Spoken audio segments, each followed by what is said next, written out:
ప్రియమైన సహోదరి సహోదరులారా, ఈనాటి సువార్తలో క్రీస్తు ప్రభువు 10 మంది కన్యకల గురించి ఉపమానం చెప్పి ఉన్నారు.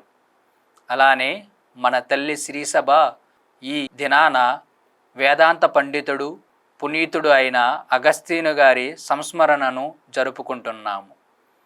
ఈనాటి సువార్త పట్నం మనం చూసినట్లయితే క్రీస్తు ప్రభు మనకు దయచేస్తున్న విషయం ఏమనగా, మీరు మీ కర్తవ్యాన్ని నిర్వర్తించండి. కర్తవ్యం అనగా మనకు వసగబడిన బాధ్యతను పరిపూర్తిగా చేయుటయే. 1 కొరింథీయులు 4వ అధ్యాయము 2వ వచనములో చూసినట్లయితే, బాధ్యత అప్పగింపబడినప్పుడు విశ్వాసపాత్రుడై ఉండవలెను.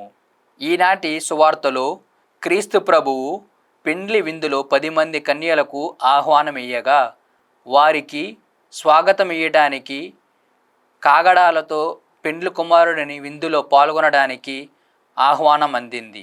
అందులో 5 స్త్రీలు తమ విధులను నిర్వర్తించి పెండ్లి విందులో పాల్గొనే బహుమానం పొందారు. మిగతా 5 స్త్రీలు తమ కర్తవ్యాన్ని నిర్వర్తించలేక పెండ్లి విందులో పాల్గొనలేకపోయారు. పునీత మౌనికమ్మ గారు తన కుమారుడైన అగస్తీను గారి కోసం 17 సంవత్సరాల పాటు ప్రార్థన చేసి ఒక తల్లిగా ఆమె కర్తవ్యాన్ని ఆమె నిర్వర్తించారు. పునీత అగస్తీను గారు మారు మనస్సు పొంది ఒక గురువుగా, ఒక పీఠాధిపతిగా, ఒక గొప్ప వేదాంత పండితుడిగా ప్రసిద్ధికెక్కి ఆయన రచనల ద్వారా ఎంతోమందికి ప్రేరణ ఇచ్చారు. ఇప్పటికే ఆయన రచనలు ఎంతో సుప్రసిద్ధమైనవి. ఆయన కూడా మనకు ఎంతో జీవితంలో మన కర్తవ్యాన్ని ఎలా నిర్వర్తించాలో అని ఆయన చూపించారు.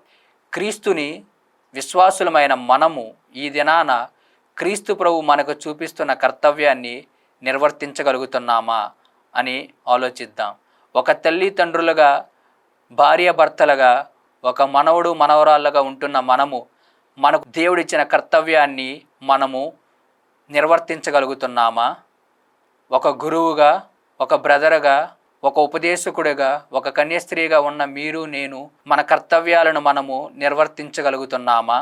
ఒక విద్యార్థిగా, ఒక ఉపాధ్యాయునిగా ఉన్న మనము ఈ దినాన మన కర్తవ్యాలను మనము నిర్వర్తించగలుగుతున్నామా లేదని ఆత్మ పరిశీలన చేసుకుందాం. ఆమెన్.